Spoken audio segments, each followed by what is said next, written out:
Alright, getting into the video. As you can tell by the thumbnail on your screen, we're going to be going over the Detroit Lions preseason preview. So all you Lions fans out there, with all the hard knocks and everything else that's going to be going on with your franchise, you got a DMG certain wrong preseason preview as well to go along with it. How about it, huh? But before we get in, but before we get into the video, make sure you guys hit that like button, hit that subscribe button, and turn that notification bell on so you're notified anytime that we upload one of these videos. Let's go. I lost gang members, I can't act cool. I got gang scriptures in my tattoos. I was running from the police in my trap shoes. Posted trying to flip 100, I come back fool. Come from nothing, but I blossom to a tycoon. Betrayal scars, case I think about them stab wounds. We might not catch him today, but he gon' die soon. Starting off, we always like to go over last season's stats for you guys. Last year, they were 3-13-1. That's what they finished up with. They were 25th in points scored. They got a total of 325. They were 31st in points allowed with 467, which isn't, shocking with what they had to endure last year and who they had out on the field on the defensive side. Apart from the team grades, though, overall they were 29th. Offensively, they were 25th. Defensively, they were 32nd. And special teams, they were 18th. So, obviously it wasn't a great year last year, but it was a first year for the new head coach MCDC, and he did pretty good. He's brought like excitement there, even though you guys went 3-13-1. You guys have had a really good offseason, which we're about to get into, and he seems to have like a good culture building there. And it's actually the 9th of August today, and the Hard Knocks episode comes out in a couple hours, so we're excited to watch it. I'm sure everyone else is, especially you Lions fans. I mean, that'll be cool to see, MCDC in person for hours on it. It's going to be great. But I guess we can just kind of get right into it. What off-season changes happened? Who did they lose so far? Well, so far, they've lost Jalen Reeves-Maben. He's a linebacker playing for the Texans now. They lost Trey Flowers, another linebacker. He was cut from the team. They got Dean Marlowe, safety. He's now with the Falcons. And then Kadero Hodge, wide receiver, who is also with the Falcons. And then Nick Eubanks, a tight end, who is now with the Bengals. So, not too many losses there. No, but they did do pretty decently in the free agent signings. Who did they use to replace some guys? Well, they picked up Jared Jehoff, another wide receiver here, and DJ Chark coming on over from the Jaguars on a 1-year, $10 million deal. They picked up a corner, Mike Hughes, from the Chiefs on a 1-year deal. They picked up Chris Board, a linebacker from the Ravens. Jared Davis, another linebacker. He is from the Jets. Deshaun Elliott, a safety from the Ravens. These are all 1-year deals, by the way. We'll flash it up on the screen. Right. But then you guys picked up Devin Funchess, tight end from the 49ers, on another 1-year deal. You guys got Garrett Griffin, another tight end, from the Saints on another 1-year deal. And then Natrez Patrick, the linebacker from the Bronchies. Let's ride. Broncos Nation. Broncos country. Let's ride. But yeah, that's right. Those are all the free agency signings there. But I think DJ Chark is a good one for them. Mike Hughes getting in the corner, and there's a good one. And then Devin Funchess, just because I like his last name. Yeah, I agree. The DJ Chark one is a good one. It helps improve that wide receiver core that was really just St. Brown last year. Yes. And Chark has shown that he can be a really good to almost elite wide receiver at points in his career. He's just been, handicapped by the Jaguars and injuries, sadly. Sorry, I had a brain fart. There you go. I also liked the pickups on the defensive side. We've already gone over it that their defense was really poor last year. They were running out like practice squad players out in the secondary. They had a lot of injuries. So they go in there and they pick up two linebackers, Chris Board and Gerard Davis. Not like world beaters or household names, but um, good solid rotational pieces. And Gerard Davis, I would assume, is most likely going to end up having to start. Deshaun Elliott, safety out of Texas. He just didn't really play all that great on the Ravens, but he's not really going in there to be like your starter that's going to be an elite guy. He's there for depth, which you guys need because you guys had a ton of injuries last year. And same goes with Mike Hughes. You guys have a lot of young corners that you guys are building on. Mike Hughes is that veteran that could help out, and is, again, if injuries happen, is better than what you guys had to roll out on the field. Who did play very hard and well for what was given at that point in time. I don't know. Apart from that, though, I think they did the most work this offseason in the draft, and I thought they did pretty damn well. Starting it off, Aiden Hutchinson, D end out of Michigan. Thank you, Jaguars, for taking what's his name? Trayvon Walker. Trayvon Walker. There we go. It's late, guys.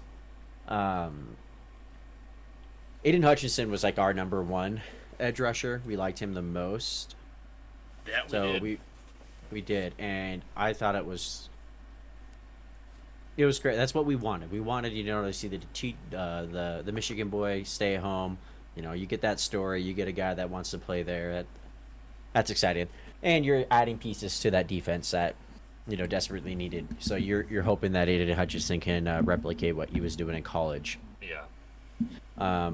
Then you go out there and you get another great pick, and not just a great pick, but you guys traded with divisional rivals, Minnesota Vikings, up to the 12th pick and take Jameson Williams.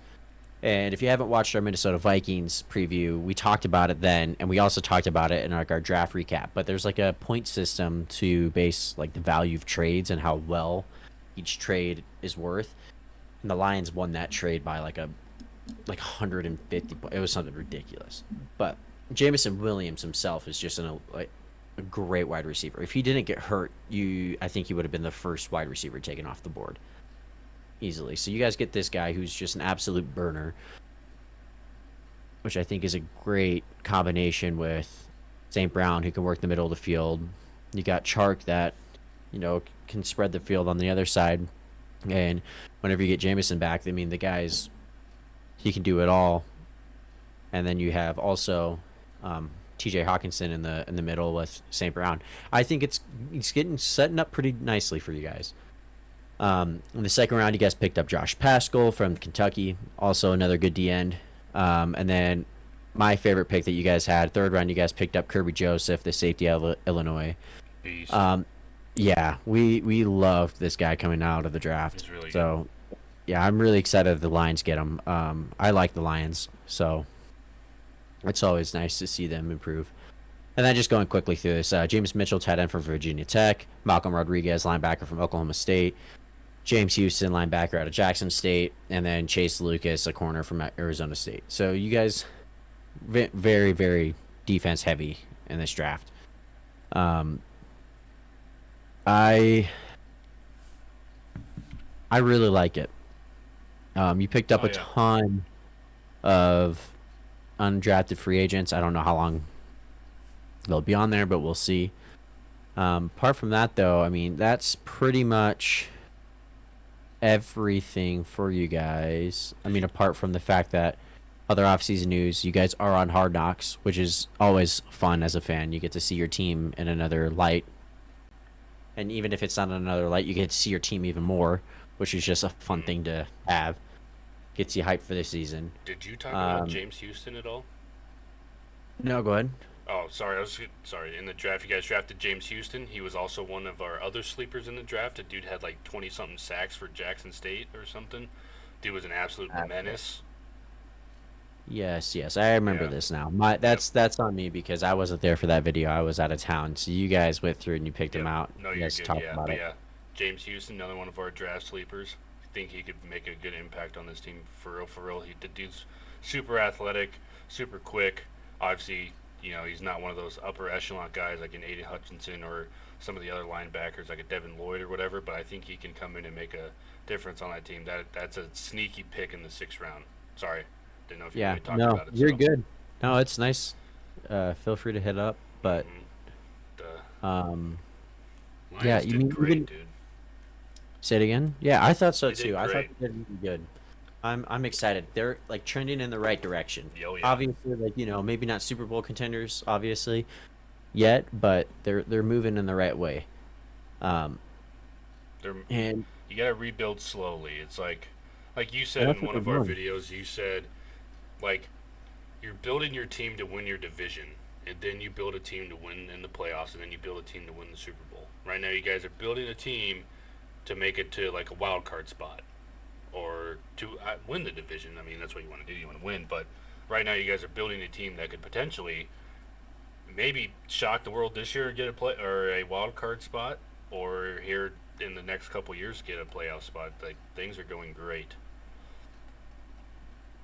Yeah, and we have a video up there, like like three sneaky teams that could end up making the playoffs, and the Lions are one of them.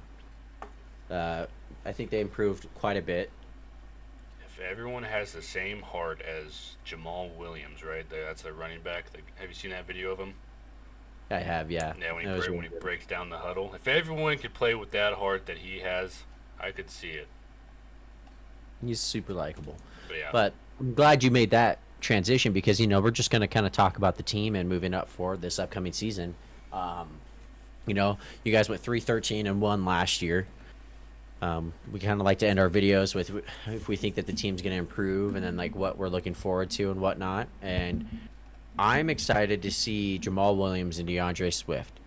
Um, as a regular fantasy player, DeAndre Swift is always a name that's out there, and it's like, oh, you got to take him the second round. You got to take him the second round.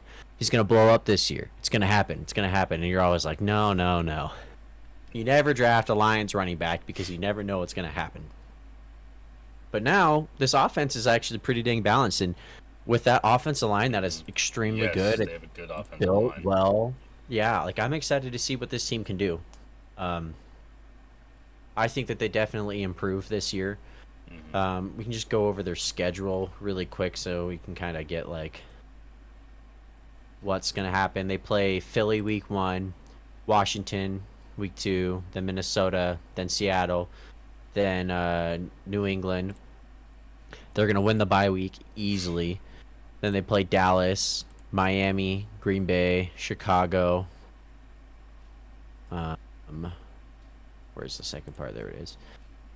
Buffalo on Thanksgiving, which will be a fun game.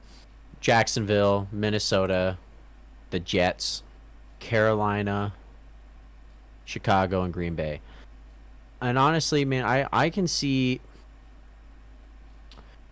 7 wins to 6 wins to 8 wins